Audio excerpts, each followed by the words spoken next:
If you like to laugh, comedian Auggie Smith would like you to bring your laughter down to the Main Stage Comedy and Music Club so he can capture your chuckle and put it on an upcoming CD. He'll be recording it this weekend.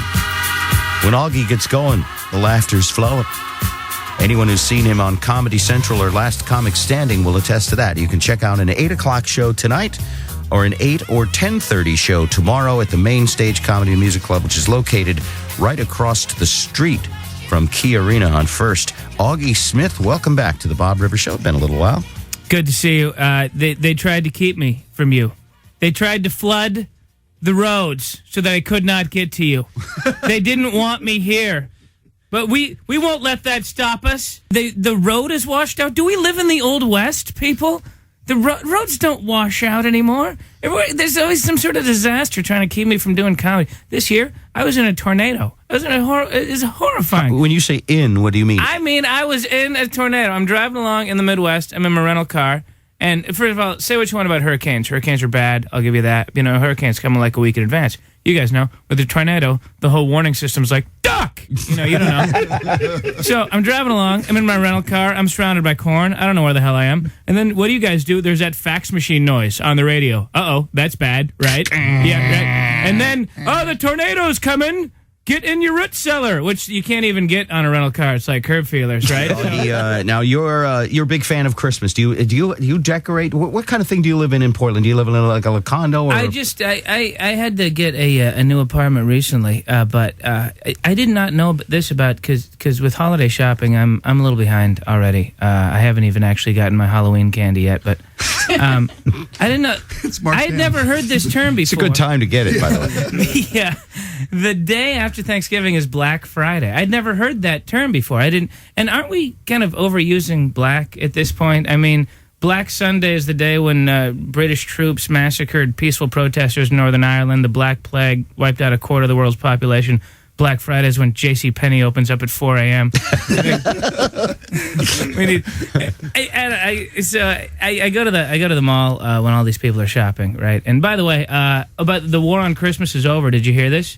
Bill O'Reilly, who's been talking about the war on, because America doesn't celebrate Christmas You enough. do That's spend time in hotel rooms with cable channels, don't you? This is the problem. We don't spend enough time on Christmas. I wouldn't even know it existed without Bill O'Reilly. Anyway, so he's been saying that there's been a war on Christmas all this time, right? But did you see? He's declared victory.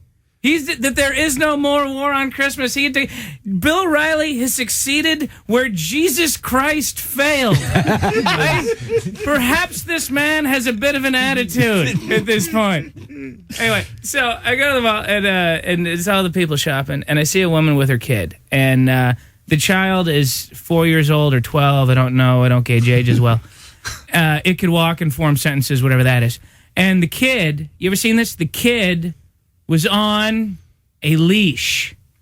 We were discussing this recently. The kids on leashes. Some people are all for it. I think it's awful. I had never seen that. Once again, I don't know what world I've been living in. I've never, I've seen like when they're going to like a field trip when there's like 20 of them holding onto a rope. Right. But this was just one child in a full body harness attached to a leash that the woman was holding onto. Good God, this is throwing in the towel on parenting at this point. You know what? I am not chasing this little bastard anymore. I'm going to tether him to me. I don't need a court order. I think that sounds like a wonderful idea. Hey, lady, if I went to your house, would there be a stake in the middle of the yard with a chain attached to it so that during the day they could run and dig? And you'd come home and he would have wrapped it all the way around. You'd have to walk him around. Ty Jr. again. And then you'd complain. You'd say, lady, that isn't safe. And he'd say, sure it is. The chain doesn't go all the way to the street. I mean, where do you pick up a child leash at? Is there an Oshkosh bondage in your neighborhood? I feel bad because we had to go one step higher. My kid's tied to a hand truck with a Hannibal Lecter mask. That leash thing just wasn't working. She was picking pockets. Oh yeah, yeah. Well, because you shop at Toys R Cruel is where we go for our. Well, you're obviously a man with no children or no wife. Exactly. Right? Yeah. I don't have any kids, but I keep seeing people with their kids, and they keep screwing it up, and I'm going to start stepping in. Because people that always give the parenting advice, they're always the one with the kids, and they keep messing it up. It's time for people without kids to step in and start saying this is the way it should be done. This is the way it should be done. It's quite clear to us without children about how easy it is to raise children. And you people with children keep messing it up. I often wonder what kind of parent I'd be. You know the kind of parent I could be? You know the parents on that show, Kid Nation?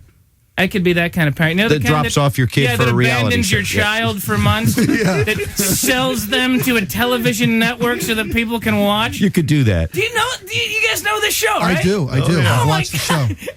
It's child abandonment. That's all it is. We're watching child abandonment. I guess what the producers were going for was some sort of Lord of the Flies type thing. Yes. What do I say to that? Hey, producers of Kid Nation, did you read the last couple of chapters of Lord of the Flies? Because things didn't work out so well for those kids. And they're never going to let that happen. Well, you know, Sweeps Week for Kid Nation, they let them drink bleach. What? Sweeps Week, I'm telling you. They didn't do it because it was sweeps. Oh, it was an accident. It just happened. Things like that happen at home, You're too. so naive. We work for CBS. Did we mention that? Okay, my bad. Did I forget that? Yes. Now, I understand that you were very close to getting married. In fact, you were dating someone from Seattle. Any chance she is listening? I don't know. This is an absolutely true story that I'm about to tell. Okay, seeing a woman in Seattle, and I'm gonna move up here in with her, and it was fast. It was fast. I'm telling you guys right now, it was way too fast. We'd been dating for less than 4 months. It was fast. I know that. But it felt right, whatever. Okay. It felt right. You were going to move into her place or your place? Into her house, because I can do what I do from anywhere, right? But she had the gig here. So I sell half my furniture. I give up my apartment. We're down in Portland, the both of us. We're going to pick up the U-Haul the next day. We stop at a Kinko's. I pull in the car to Kinko's to get boxes.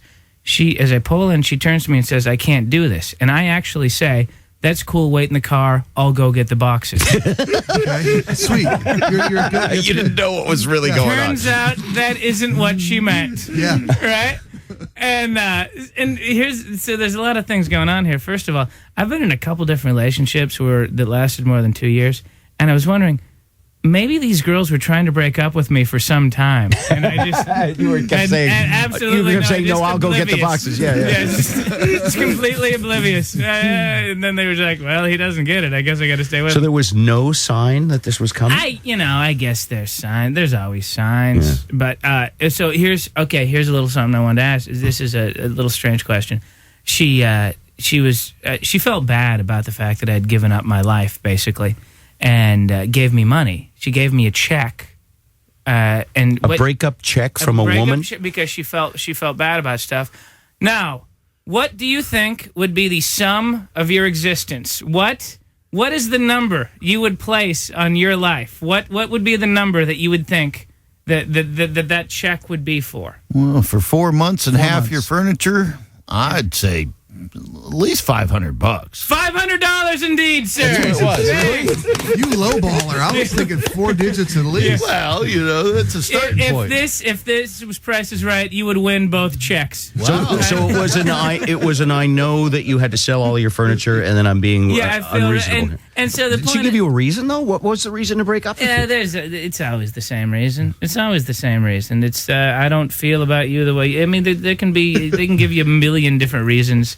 You're on the road all the time. You're sleeping with all my friends. These kind of things. But that's just a mask for what it really is. Your feelings changed, honey. We know these things. So I never cashed the check, and I never will. But man, this just I keep it, and I framed it, and it's just a reminder of this.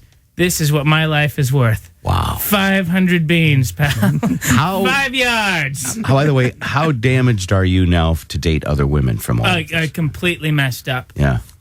Women, if you want to date the crazy this weekend, come down to the main stage comedy showcase. Because your man is waiting for you. Yeah, well, they could fix you. Oh, yeah. If they want to fix you, they should give it a try. If they're strong enough, if they're a good enough woman, they could. Sure. Unless they're weak. What about it, women? Are you weak? I'd ask for a security deposit of at least $500. Exactly. I'm going to have to start getting... I need the dough up front at this point.